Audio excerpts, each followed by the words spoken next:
Okay, I think we can go ahead and get started. I just want to give one more formal welcome to everyone because we have had people stream in and introduce myself. I'm Alicia Wiseman. I am the River Science Project Manager here at the South Yuba River Citizens League. We're really excited about this Van Norden Meadow Restoration Project. Just a few check-ins about the meeting itself. We'd like you guys to use the mute function. We would ask that you post your questions and comments throughout our presentation in the chat. We'll get to as many questions as we can, and we're leaving 45 minutes for that at the end. All questions that cannot be answered today will be answered via email. And with that, I'd like to turn it over to Jonathan Cook-Fisher, the District Ranger for the Truckee District and the Tahoe National Forest. Yeah, thanks so much. Quick mic check. Can you guys hear me okay? All right, thanks. Well, first of all, welcome to our grand reopening of the Van Norden Meadow Restoration Project. I'd like to first introduce myself. My name is Jonathan Cook-Fisher.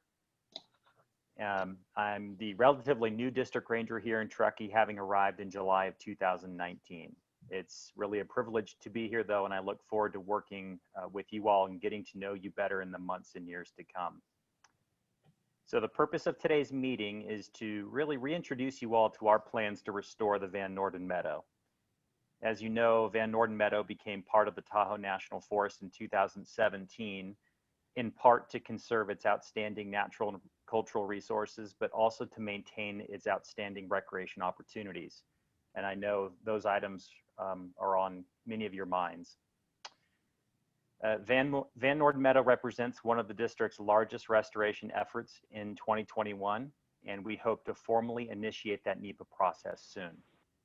However, prior to initiating NEPA, we wanted to interact with you all without that level of formality that sometimes NEPA requires. And that's really the purpose of today's meeting. So we can have a more informal presentation, go through some Q&A, and I think it'll be a nice conversation. So thank you all for joining. Thank you for your interest. The participation level is very high, and it's great to see. So with that, I'm going to hand it over to Melinda Booth for her opening comments.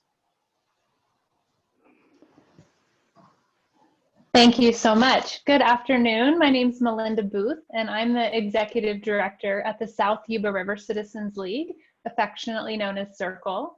And we've been working in the Yuba River watershed for over 38 years. We're especially devoted to this project, restoration of the Van Norden Meadow, because of its location as the headwaters of the South Yuba River.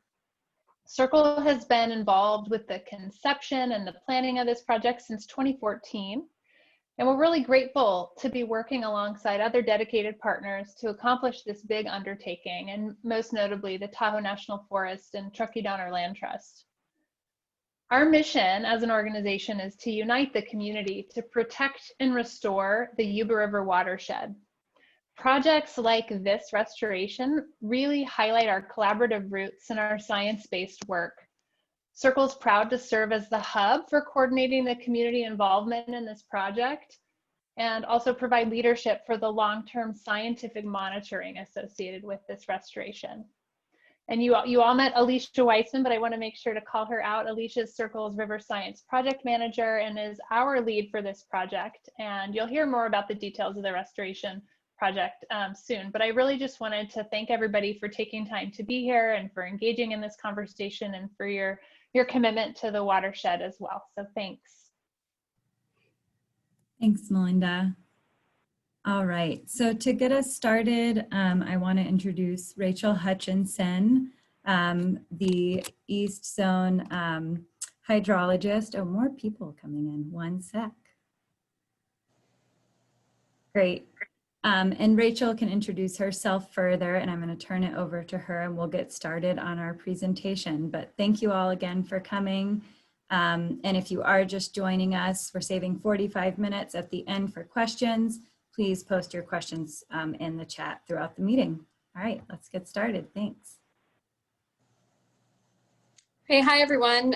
Can you hear me okay, first of all? Okay, great.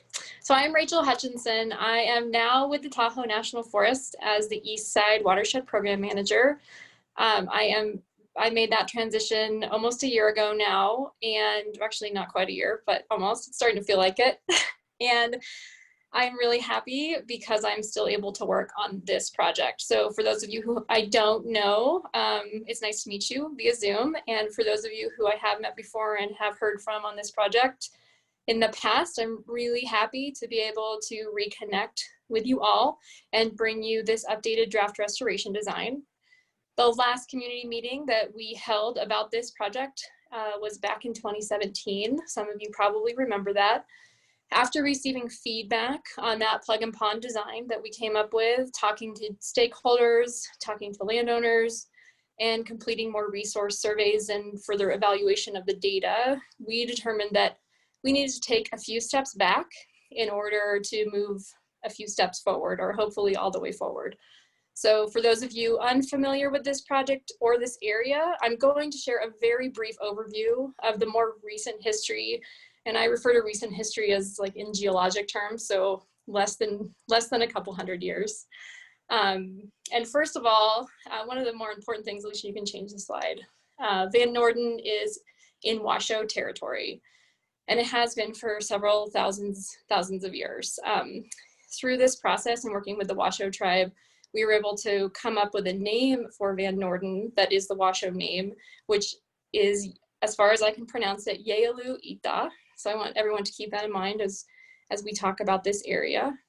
When the first European settlers came to California, many of them crossed the Sierras right over Donner Summit and through the meadow. So some of those first people who immigrated to the Soda Springs area began damming Van Norden Meadow.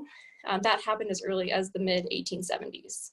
In 1916, PG&E raised the dam, impounding about 5,600 acre feet behind that dam and leaving most of the meadow totally underwater. It did drain somewhat in the summer months, as far as we understand.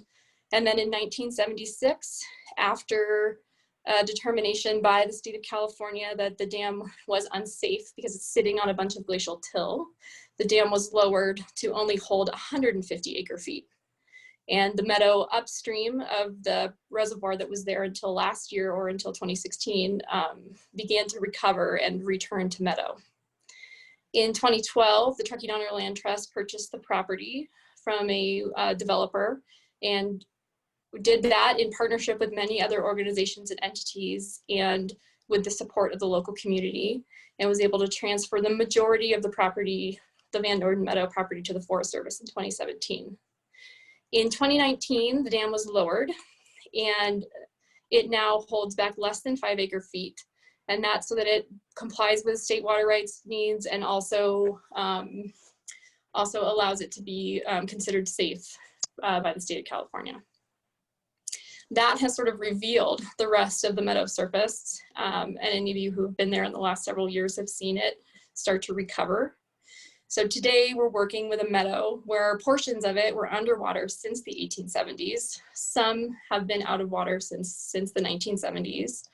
And this presents some really unique challenges for us, but also some really great opportunities to restore this area as a meadow and as a place to recreate in the summertime and in the winter. It's also one of the highest altitude or highest elevation meadows on the west side of the Sierra Nevada, and it provides really important habitat for meadow species that rely on those high elevation places. So you can change slides, Alicia. When we talk about why we think restoring meadows is good and may be good for this particular meadow, we've come up with about 10 different ways that we're going to try to quantify that. We also wanted, so this slide is intended to try to translate how I might talk about meadow restoration benefits into something that's a little bit more explanatory. For the purposes of this conversation and this particular project, we use the term restoration to mean the restoration of an ecosystem so that it can be as self-sustaining as possible into the future. As most of you are probably aware, there's a lot of infrastructure in the meadow, around the meadow, and that makes it nearly impossible or very infeasible to restore it to a pre-1870 condition for example. So these 10 points that I have for you here, I could literally, or this group of people and some of the experts we have on the phone with us today could spend an hour each just talking about each one of these. And that would be about a 10-hour long meeting. I'm gonna gloss over these today. I'm hoping that you're able to read this slide. There's probably even more meadow restoration benefits than the ones that are listed here. As Jonathan mentioned, we also have incorporated the benefit of recreation into this project, as we feel that there's a huge benefit to encouraging people to come to Van Norden Meadow, not only because it's a special place from a biodiversity standpoint, but also because it's fun to be there, it's beautiful to be there, and it also has a really great history associated with it. I think you can go to the next slide, Alicia. So we are still very much in the planning phase of this project and are working on having a finalized proposed action and moving in through this NEPA and CEQA process later in 2021. Over the next several months, we're going to be refining our designs, conducting final resource surveys, and with the intention of starting construction in the fall of 2022. This particular slide contains a lot of the project elements that we're going to talk to you about today and in this conversation we're having. So I won't go into depth about all of them, but I do want to highlight that we would like to start implementation in 2022, and we do expect that to last, or certain aspects of the project to continue into 2023 and even 2024, depending on how quickly some of these actions can be constructed. So next slide. So right now we are looking at 3 different project alternatives. One that is a no project. Another that is the plug and pond design that was put together in 2017. And the third is a newer design that we've been developing over the last 2 years, a channel fill or partial channel fill design. Next slide. So the 2017 plug and pond design shown on this particular slide, shows areas in green where we would dig out sections of the meadow and use that material to fill in the channel. We also would dig out areas and create ponds in the stream channel in the orange areas outlined on this slide. This design it's a classic plug and pond design if you've ever heard of it before. Basically trying to source all of your fill material to increase the elevation of the stream channel and reconnect the floodplain in a way that only takes material from on-site. This particular design does meet many of our project objectives and would get at a lot of our project benefits. However, upon review and looking at some of the other data, it creates some challenges for archaeology, for example, concerns about changes to aquatic habitat and issues around invasive species, and also is questionable in terms of its ability to be sustainable over the long run. So next slide. The no project alternative would basically have us just do nothing. In this alternative, we would expect to see a continuation of the erosion of the stream channel, the straightening of the stream channel, and would continue to see the habitat of the meadow be impacted by invasive species, by encroaching conifers, and basically just see a continued degradation over time. Next slide. The channel fill design, which is presented here in this slide conceptually, we don't have full designs to share with you today. We're not at that point yet, is based on the idea that if we fill in the stream channels so that they're more at floodplain grade, that you will be able to reactivate the stream network or the swales and other streams that are already existing on the meadow, and allow the water that's coming down through snowmelt from the headwaters of the South Yuba to reactivate those stream channels and use them to distribute flow across the meadow surface. This design includes filling in Lytton Creek, fill and partially fill of Castle Creek, and filling of the South Yuba Channel. And when I talk about filling the channel, what we're filling it with is mainly local dirt, some larger sized rocks, some medium sized rocks, but also mixing all of that with masticated or chipped trees that we would be getting from the meadow edge. Most of the fill that we are going to be incorporating in this project would be coming from the old berm that's down at the base of the meadow that was holding back water when the reservoir was at pre-1976 levels. This concept design that we're showing you here is phase 1, which includes filling in the South Yuba again, but only filling in the lower sections of Lytton Creek and Castle Creek. And phase 1 is meant to allow us to phase the project over time so that we have more time to work on some of the more complicated aspects of this project, which I'm going to share with you during this conversation, and you can ask questions about it. But I just want to share this with you right now because when we get into the stream flow model, which is going to be coming in about 5 minutes, this phase 1 design is what the stream flow model is based on, and that's only filling certain sections of the meadow. So you can go to the next slide, Alicia. This is showing draft designs or elevations of the current berm that exists at the bottom of the meadow. So the picture on the left-hand side is showing the western side of the berm, and the picture on the right-hand side is showing the eastern part of the berm. This is showing full removal of that area and really flattening it down so that it is more or less at the same elevation as the floodplain surface. All of that material would be taken and used to help fill the stream channels upstream.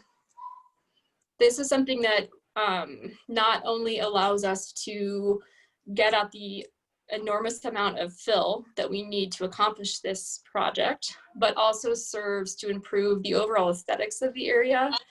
It also allows us to have a point at which where we can put a trailhead near the lower part of the meadow, and we're going to talk about all of that as we move along. So we do feel that this is a pretty big improvement, and folks who are driving down Soda Springs Road will, instead of seeing piles of dirt covered by trees, which most people don't even realize that they're there, they will hopefully be able to see into the meadow a little bit more and have a better viewpoint. Next slide. So right now I'm going to go into a conversation about the Lytton floodplain, and I'm using this as an example of what we expect to see across the entire meadow as we fill the channel. So I just want to make that clear that I'm using this specifically as an example because we can't go through each area of the meadow during this conversation. So on the Lytton floodplain, we have a series of stream lines and stream channels that have been disconnected by the road and the sheep pens in the parking area. I think a lot of folks are familiar with the sheep pens area, and just to orient everyone, where that X is right now is the current location of the sheep pens. We're proposing in this location in phase 2 to reconnect those streams so that the northern side of the meadow that's shown in the majority of this image would be reconnected. What's happening right now is that the majority of the stream flow coming off the hill slope is being concentrated into a single channel at Lytton Creek, and is all of that stream flow energy coming sort of straight down the hill and into a single channel. What we're, next slide. Sorry, I'm getting a little bit, it's more complicated to give a presentation via Zoom, if any of you haven't had the chance to do it. So we're proposing, in order to do this is complicated, right? So we're proposing to move about a half a mile section of road, which is highlighted here in red. That would mean moving the sheep pens parking area up the road a little bit to the other side of Lytton Creek, and then restoring the section of road that you would currently drive on to get to the sheep pens so that it was able to have stream channels in it and we could restore the floodplain in that way. We would be changing the access road and trail system so that you would drive around Lytton Creek, get to a parking area, and then walk or bicycle or horseback ride down the trail and across the meadow. again, this is something that we're proposing right now as part of phase 2, unless we are able to make progress on it in the next couple of months. So I want to transition now to looking at what it means for us to fill in the stream channel at Linton Creek. So this right here is a cross section of the surface of the ground, which has been generated from a 1 meter LiDAR data set. This is showing more or less, if you drew a line east to west from Linton Creek down all the way to where we're proposing to starting to move the road.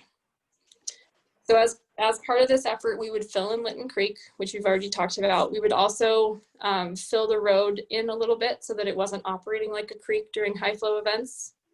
And what that would allow us to do is it would increase the lowest elevation point where water is currently going at the bottom of Linton Creek.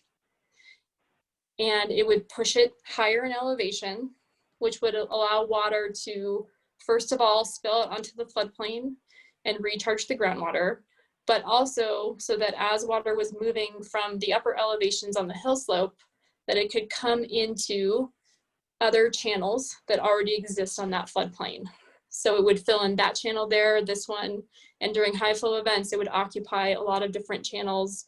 Whereas right now, what we're seeing is more or less the full force of the water is really being concentrated on Linton Creek. And it's causing Linton Creek to erode and slowly get deeper and deeper and deeper.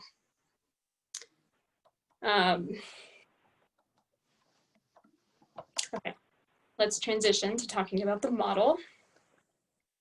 So in order for us to better understand, I just talked about moving the water onto the floodplain and distributing it into multiple channels and really moving water around so it's not where it is right now.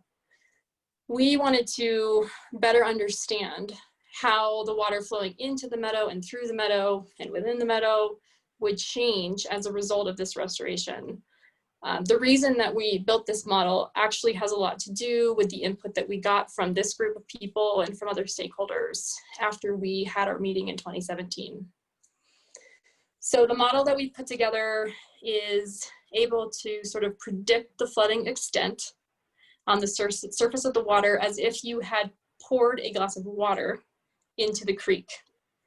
So some main points here are that it does not incorporate snowpack or groundwater influences. So we know that the model has those flaws, I will call them, or those potential errors. This model allows us to sort of get an estimate of what we think is happening out there and what we expect to change after the restoration project occurs. And I think I mentioned this earlier, but I'm going to say it again. This also only shows what would happen under phase 1. So not totally reconnecting the Linton floodplain, only reconnecting the lower portion of Linton floodplain. We're still running model scenarios. So we're going to show you 4 different model runs today. Each one takes about 36 hours to generate. We're moving through this process. We're developing our designs and we're really showing you this information as we're getting it. So if you don't see the full, I think what we're showing you right now is sort of the full envelope of what happened in 2020. And I think it's going to be really helpful for those of you who are interested in this. But there are other model runs that we're hoping to do in the future. And there might be more information available in the future as well.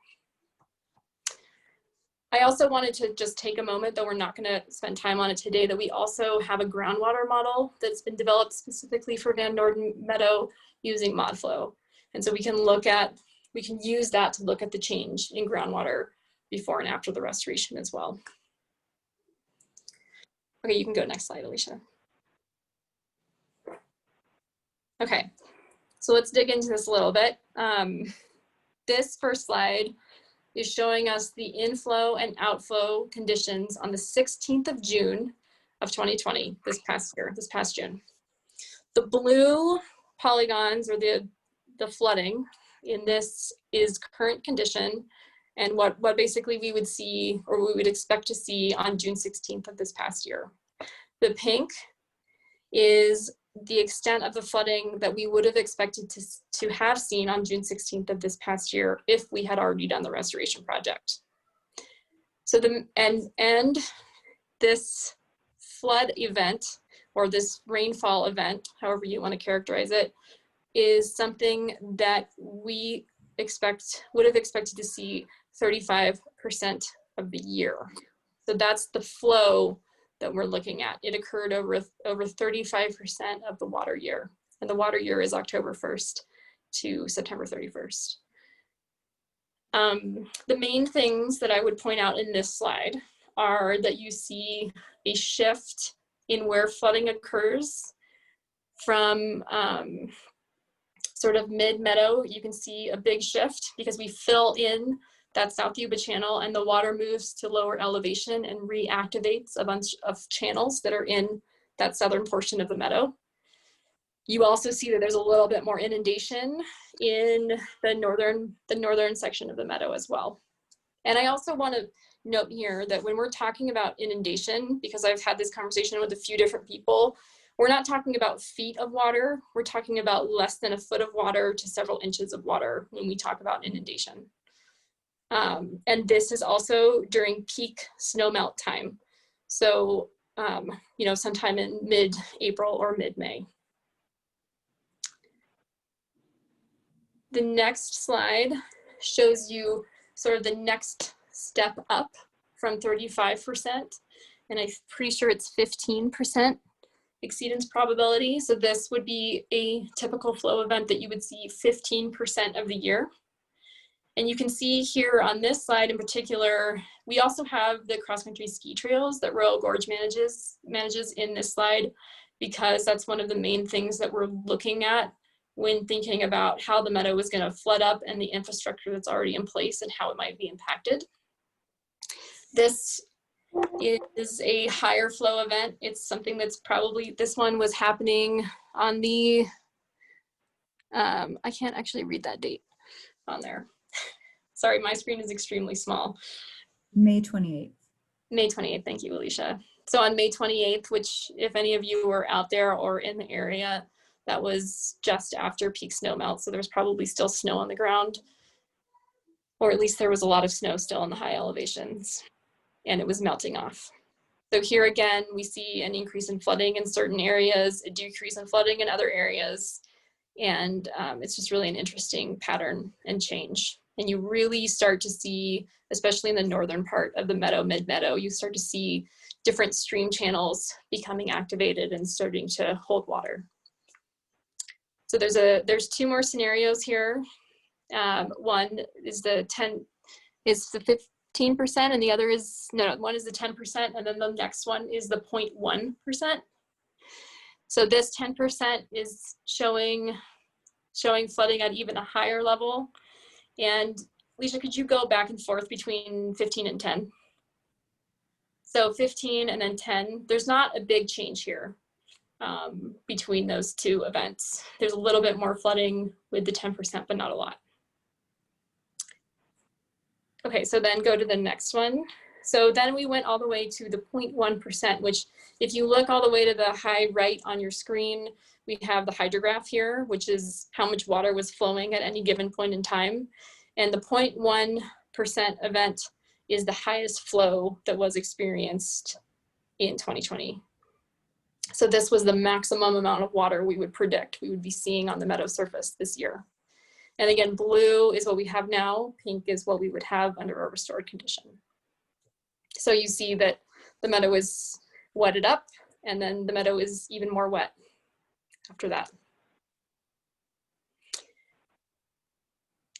Okay, so I'm gonna move on because I think we're starting to get a little bit short on time for all the other elements we want to talk about. We could talk about that model and everything it means all day. So please put some questions in the chat box, and also remember your questions for the time that we have at the end of the meeting. I'm going to transition to Alicia Weissman, Circles River Science Project Manager, to talk through some of the other project elements as part of this project. So thank you, everyone. Thanks, Rachel. And thanks again to those of you who just come in as well. So as we've said, recreation is also a big part of this project. So while our main objective is to restore the ecological function of the meadow, we really have placed an emphasis on adding recreational opportunities and making sure that this is still a place that people can enjoy and even enhance those opportunities for the local community. We also have an aspect of tree removal. Go down to the truck. Can you bring that oxygen sucking? We also have a reed canary grass management program. That's an invasive species that's in the meadow, and I'll talk more about that.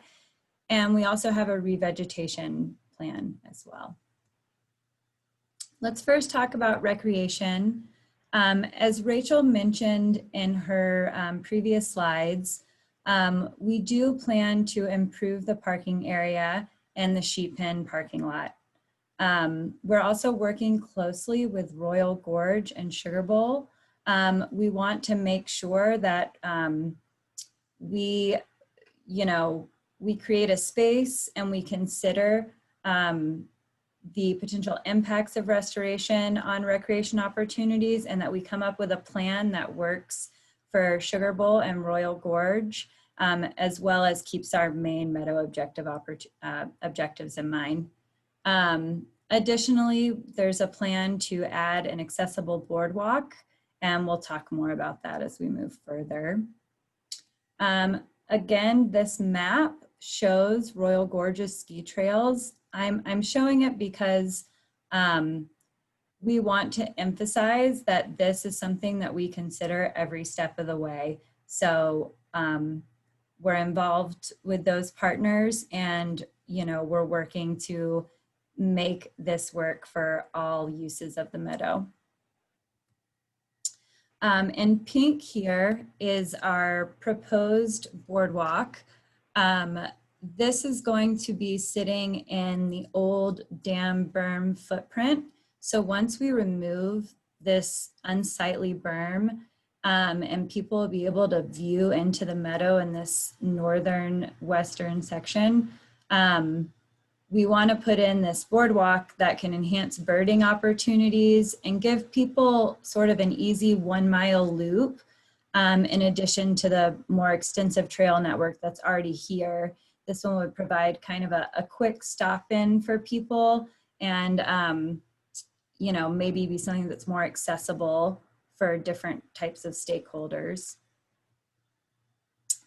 The following slide here looks at invasive species and conifer encroachment.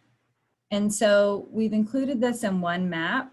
In the yellow here, we have conifer encroaching all around the meadow. In the green, we have phalaris or reed canary grass. It's taking up 25 acres of riparian habitat. And this invasive species is particularly of concern because it outcompetes other riparian species. It's very aggressive, it seeds aggressively, and it grows with rhizomes as well. So it outcompetes many native species. So that's something we want to talk further about.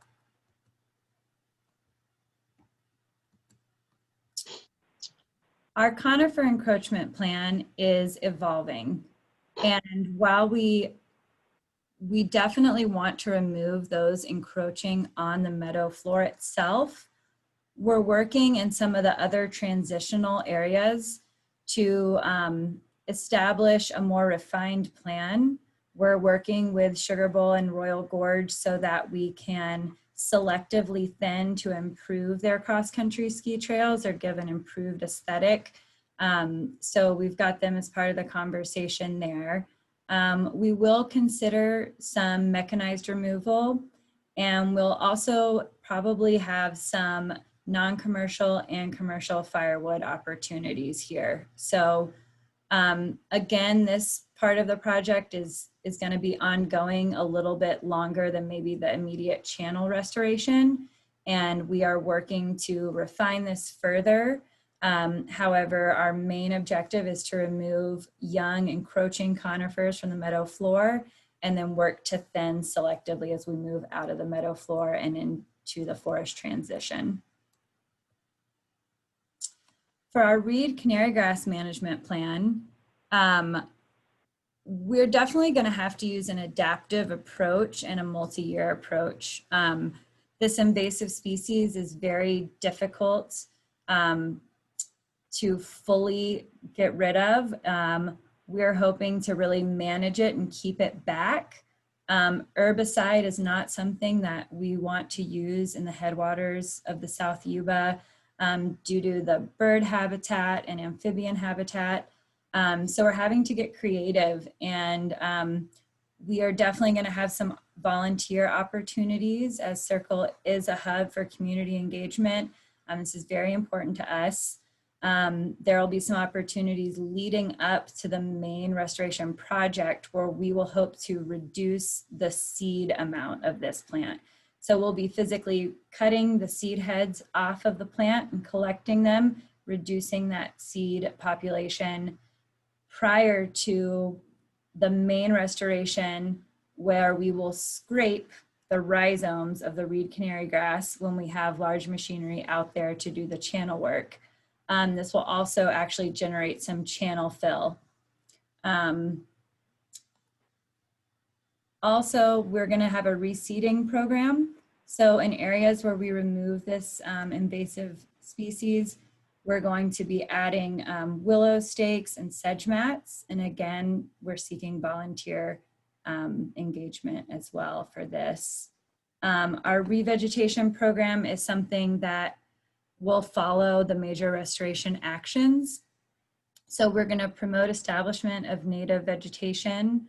We're considering the use of a climate smart plan and as an experiment to look at the native vegetation that can colonize at Van Norden and sort of restoring some of that diversity for insects and birds and different fruits and flowers that they can use as food throughout the year.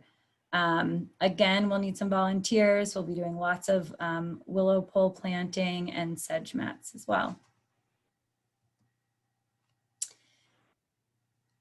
As Melinda mentioned before, Circle is taking the lead on our long-term monitoring program at Van Norden with our partners from UC Davis and UNR.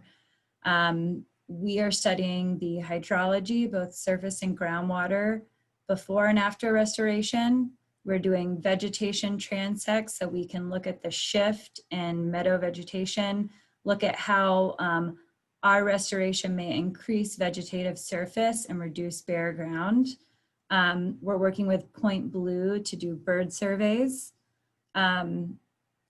This meadow has been determined as a really great candidate for willow flycatcher habitat. If we can get it wetted up later into the year, it has plenty of willows, and it would be really amazing if we could see that endangered species coming back into the meadow.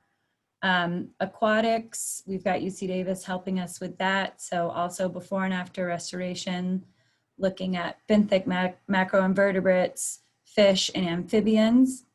And because meadows are really special in their function at storing carbon, we're working with UNR to study carbon storage before and after restoration.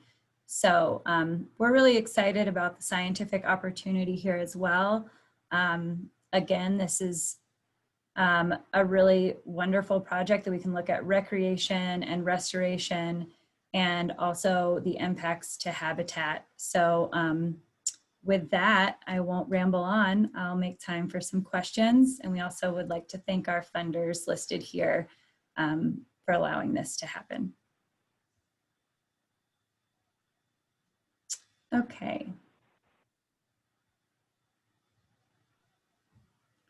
Okay. Are you going to manage comments from the chat, Alicia? Yeah, that's what I was thinking. Okay. Okay. So I'll read off this first question, and I think Rachel and maybe Sam can speak to this. We have Sam Diaz here, who's from CBEC, and he's been working on the restoration designs.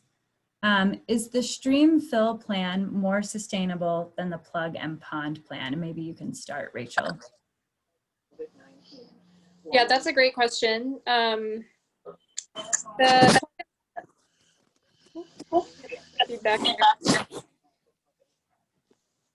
The stream fill design versus plug and pond. So plug and pond definitely has a larger impact to the meadow itself in terms of just the digging out of meadow surface that is required. It also leaves ponds that are the ponds on the landscape that are at groundwater level on the surface of the meadow, which are expected to fill in over a long period of time, depending on sediment availability from upstream, which in the Van Norden watershed, we feel like that's pretty low because it's so high up and so close to the headwaters. So for Van Norden Meadow, the plug and pond design is probably less sustainable than a channel fill design, where we bring in all the fill and put that system into place where we want it. Sam, do you want to take a stab at that and introduce yourself at the same time? I'm Sam Diaz. I work for CBEC Eco Engineering, and we're really happy to be working with Circle on the design of the meadow restoration. I think that the channel fill design is inherently more sustainable than pond and plug from basically a design longevity standpoint. When flows come through, there's simply more material in the channel to resist moving and channel lowering in the future than there is with pond and plug. Yeah, and I might add it's a little more of a true reset where water is going to find its way into natural low spots instead of us creating, a bunch of new very low spots. So in my mind, that is something that's restoring it more towards closer to its, former version. And did that answer, do you have anything to add to that? R. Simpson, who asked the question?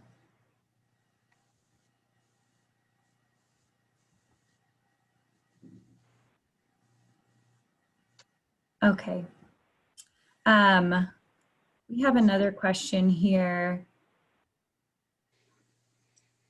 Will the channel fill design have state safeguards to prevent rapid incision in events larger than a 25 or 50-year event?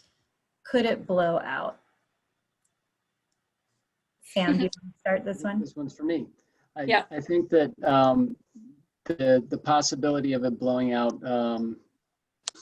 is probably there. So there will be safeguards. We will be considering checks to resist head cutting and rapid degradation. Good question. Yeah, and again, by providing that reset and we're spreading the water, hopefully we'll lower that energy and spread it, and it will be a little less likely. But yeah, we do get these giant events. Very good point.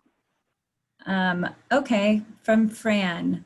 Are funding sources for the projects identified federal, state, and private? And Rachel, perhaps you could take that one. Sure. So I think right now we have enough funding to get us into phase 1 of the restoration, but not all the way through.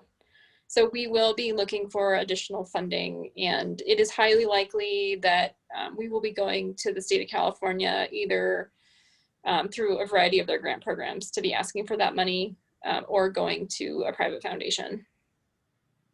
But yes, we haven't gotten to the point where we've come up with a full estimate of all the actions we want to do. But funding definitely comes into play.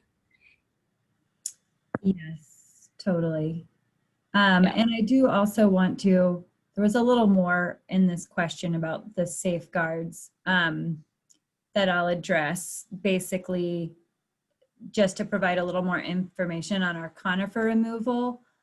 We certainly acknowledge that peninsula that's in the meadow where there's a lot of high ground, we aren't going to be messing around with the older conifers.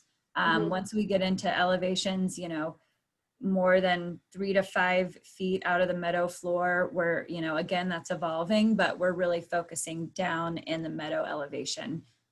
We won't be getting up into that true forest habitat.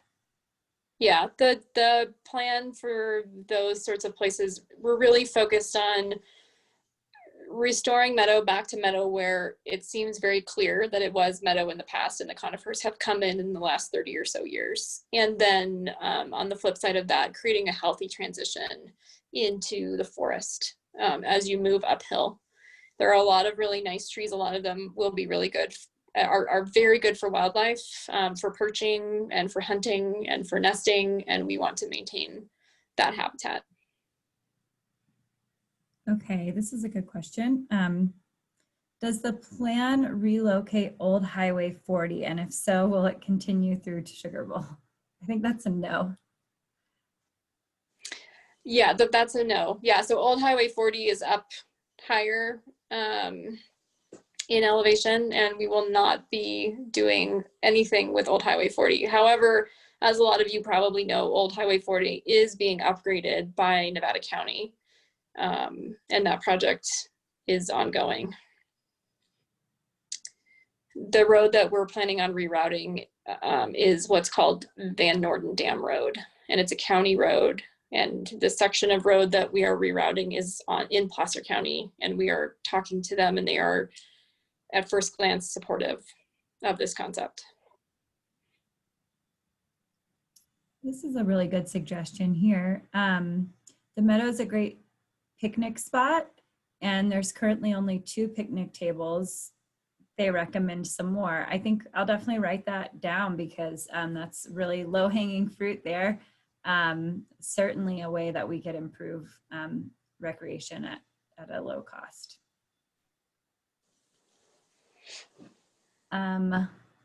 Wonderful. Thank you for your support, Peter Mayfield. Thanks, Peter. What about the Dutch Flat Donner Lake Wagon Road? What happens to that? So nothing happens to that. So actually, Alicia, if you could go back to the boardwalk slide, we could talk about that for a minute.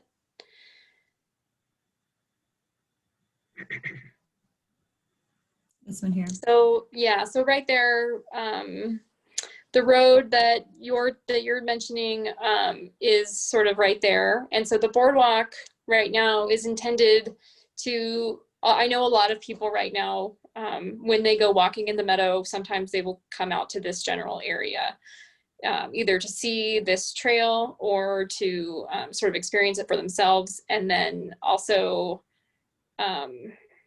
well, I mean, also just to be outside and enjoy the meadow.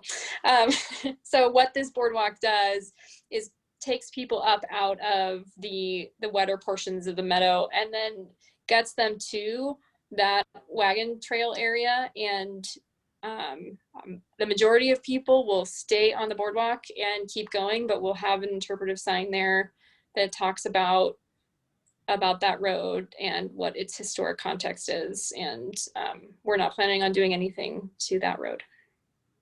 That's the long answer. But maybe we're trying to highlight it a little bit more as a resource. Oh, great. Good feedback on the boardwalk here. And yeah, to speak a little bit more to Peter's comment, we didn't provide as much information about some of our past volunteer experience, but yeah, it's very important to us and Gateway Mountain Center to bring youth volunteers into the meadow and learn about meadow habitats. And it's like he said, it's a great opportunity to inspire careers in conservation science, or STEM, as I like to say. So thanks again for that. That's something that we'll continue to do.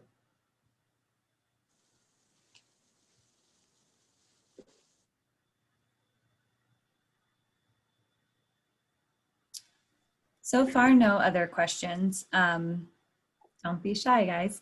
Yeah. If anyone else wants to add anything, feel free. Yeah, you could all, I mean, I think we can also take comments or questions verbally as well. Let's see, Okay, there's one here. here's one. Have you been monitoring for toad habitat since the draining of the lake? And the answer is yes. And I think Ryan Peak is on, or Sarah, if you Yep. guys, okay, awesome. And introduce yourself. I'm here. Yeah, hi. I'm on the phone. My name's Ryan Peak. I'm a postdoc researcher at UC Davis, and yeah, we have been over a number of years actually in collaboration with Gateway and a number of other folks, sort of keeping tabs as best we can on the toad populations, particularly when they are breeding and where they are breeding. And this year we definitely were out quite a bit actually in the spring and into the early summer to see where they are laying their eggs, and then sort of how long those things are taking to hatch out as tadpoles and eventually metamorphose. So it's something we're tracking, and I think it'll be really interesting to see how restoration contributes to sort of essentially providing additional habitat for toads. So yeah, I think it's a big thing we're interested in. At least I'm interested in. Thank you. Yeah, us too. Okay. Will there be a road beyond the sheep pens to Sugar Bowl? So the road, well, I mean, you can, if you want to go back to that slide as well, Alicia, I think it's a couple back from where you are now. The road will continue. So we'll reroute it around, and then it will keep going in its current alignment. So we're only proposing to change one small section, and then the road will keep going as it does. Does that answer that question? So beyond this parking area, the pink parking area there, the road will continue on. And that, I mean, that does connect to Sugar Bowl already. Yeah, right. Okay. So we've got another question and comment.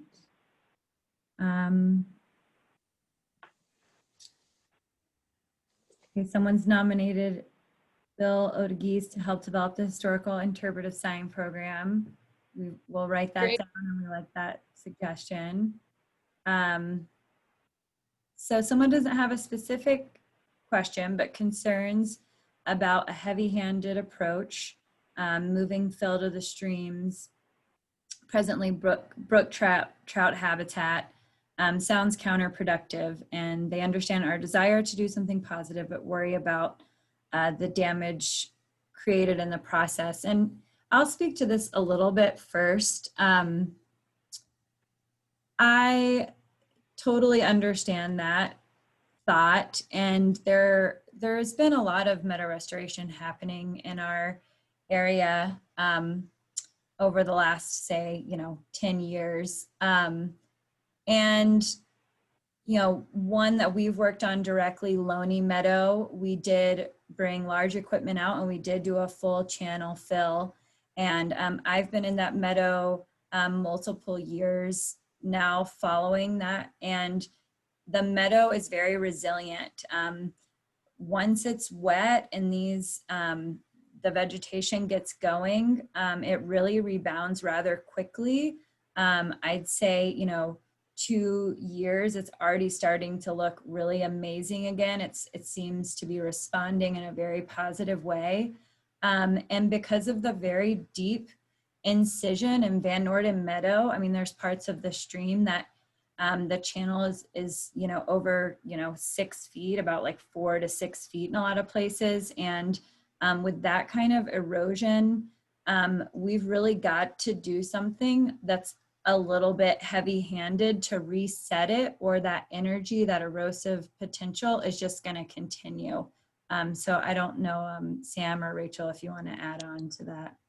One more thing I would add is that the restoration itself is expected to occur in the fall months, and generally in the fall months there is very little to no flow in any of the channels in Van Norden right now. in a lot of these projects, and we did one of these this year on the Tahoe National Forest, we went out and we rescued the fish that were in the channel and we sent them either upstream or downstream so that they were still in habitat that was suitable and good for them. The fish that do over summer in Van Norden, and maybe Ryan Peak, or if Todd Rollinson's still on the phone, I don't feel like they're in a very good situation sitting at the bottom of pools in very small puddles of water. So I think that what we would do there would benefit the fish on basis. Does anyone else want to answer that question or provide any more comments? May I comment on that verbally? Yes, sure, Tom. Oh, great. So right before the snow, Jeannie and I took a hike in there, Sands fishing poles, and the brook trout are living in places where you wouldn't think they could. And the comment I have is that depending on how far east you go, the trout live almost all the way to Sugar Bowl, and there are a lot of them. And my feeling is that this restoration will only help the habitat. And as far as rescuing the fish, I know most of them on a first name basis, and I don't think they're going to need any rescuing. I mean, that's great if you're going to do that. Certainly Jeannie and I will help, as well as with the canary grass. But my feeling is, since they're so hardy and prolific, that this is not going to be a problem. I would assume that up until the time we take the big dirt bath, there'll be a lot of fish to catch. That's my comment. And then I have a question, if I may. There's a nice viewing point up by where the old valve is for the dam. And tangent to that is, I guess another question, I'll phrase them both. Will you ever consider taking the wings of the dam and the dam out and replacing them with rock or something more natural? I'm waiting for the first tag of next summer to happen. And then I'm wondering if, because it's such a nice viewing area, if that part of the fill there on the north side where the valve is, if that something could be left there so that you have a view of the entire meadow looking east. Yeah, and you and I have talked about that before, Tom. So one thing is, when we remove the berms on either side of the dam, there will be still some dirt there holding up the wings. And so I think keeping some sort of a vantage point there is not out of the question. And it may actually be a natural way, because we want to put a trailhead right in that general area. So it's something that is still on the table and is something that's in my head as something that we've talked about at least, and that I think would be nice for people, and maybe even having a better approach, because right now I feel like it's almost dangerous, I guess I'd say, to try to go back down that spot. And then the other part of that comment is that you asked, or the question was about removing the spillway and turning it into a more natural stream channel. Right now, that property is still owned by the Truckee Downer Land Trust, though at some point in the future, it might be conveyed to the Forest Service. At that time, we will have to reevaluate whether or not that makes sense. I think I'll share with you my perspective, which is that the parking lot and the whole area on the other side of the dam was at one point floodplain and probably meadow habitat that's now been converted. And probably a lot of that material that was in there before was pushed up to help build the berms. I would be interested in restoring all of that. However, it's not Forest Service property, and right now we're not pursuing that for this for this particular decision that we're trying to put forward. But I think definitely something that would potentially be on the table in the future. Great, that makes perfect sense. And the only thing I would ask to consider possibly more strongly is taking the two concrete wings off and perhaps replacing those with some sort of natural boulder slash vegetation thing that we see so often along the roadways up here on the summit. Other than that, y'all are doing a Great job. Hey, thanks, Tom. Nice to see you. You as well. And yeah, I think we have some other questions, right, Alicia? Totally. Great questions here, by the way, and comments. We really appreciate these. Oh, wait, can I, just one thing just to follow back up on, if anyone else wants to speak to the fish habitat component, anyone else on the phone, I think, I just don't want to drop that line because it's an important question. This is Todd. Can you hear me? Yes, hi, Todd. Hey, everyone, this is Todd Rollins. I'm the district wildlife biologist here on the Truckee Ranger District. And I would say that I would echo the amount of water that's going to be presented out there in the future would probably provide better habitat for trout overall. But brook trout being a non-native, though still an opportunity for some folks to go out and look at, is still an opportunity for people to enjoy nature. And I think it's just a great opportunity. We did visit the site earlier this year, Rachel, myself, and our district ranger, Jonathan, and much of the south, or sorry, the west side of that project area was completely dry. And we did kind of bring up that topic of fish movement over time, but increasing the surface area of water and the pockets those fish can survive in will be critical. So I think we can do some good work there. Yeah, I think increasing that heterogeneity, the fish are gonna like that. Someone made a really funny comment that restoration was going to help the fish get away from that articulate fisherman. Tom. So I Yeah. We also have to still occasionally feed the eagle out there. So Yeah. That's a good Yeah, that's important. Fish food or bird food. True. Okay, someone asked a great question about what are your plans for the prehistoric site / bedrock mortars in the meadow? So the plans for those are to protect them and keep them protected. And we're really working with the Washoe to make a determination about what they would like to see. But there are basically no plans at this point in time to do anything with those, but leave them alone and let them sit as they have for thousands of years. Okay, wonderful. We've also got a comment about there appears to be some of the original wooden dam appearing east of the current notch. Is there a plan to study that archaeological spot? And I think that's the spot that I walked last year and had a trouble finding it underneath the kind of lake sediment mud, but I did find it. So yeah, is there a plan to study that archaeological spot? Let's see. I think absolutely that's something that will occur. That was one of the more exciting things that happened last fall. Somebody called me and said, you know, I'm seeing something here and I don't know what it is. And they took a picture of it and I was like, wow, that's the old dam or some part of it from some previous version of the dam, which was probably one that was constructed in the late 1800s. It's buried under a lot of sediment and it's only poking out just so much. But it's definitely a very special thing that's happening there.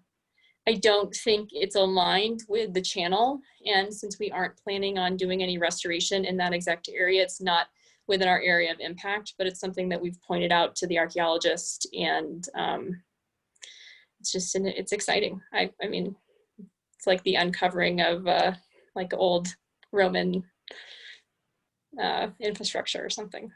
So. Any other questions? And feel free to verbalize them also if you don't want to use the chat. That's fine since we're all so polite. So going pretty smooth.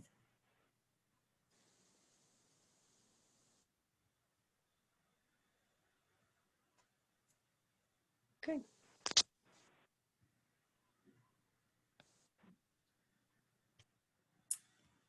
Well, thank you all for joining us. I do want to reemphasize what Rachel said, that these major implementation aspects of the project would be in the fall. So, you know, a 6 to 9 week time period beginning in 2022, potentially going into 2023, but only happening during that 6 to 9 week time period in the fall, in terms of in-channel, in-meadow work.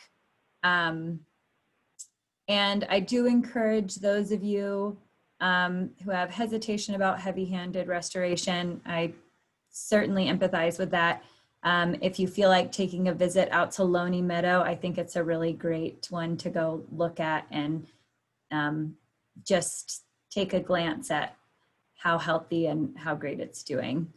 And with that, thank you to all of our funders. Thank you to the Tahoe National Forest, CBEC, UC Davis, Point Blue, all of our stakeholders that have helped us throughout this project, UNR. And thank you guys and members of the community. We know how much you love this place, and we're really working hard to bring everyone to the table, and all of your comments and concerns, and please feel free to reach out to me directly at any point. And we did record this presentation. We will put it on our website. So if there's anyone you'd like to share it with, please do that. Thank you so much.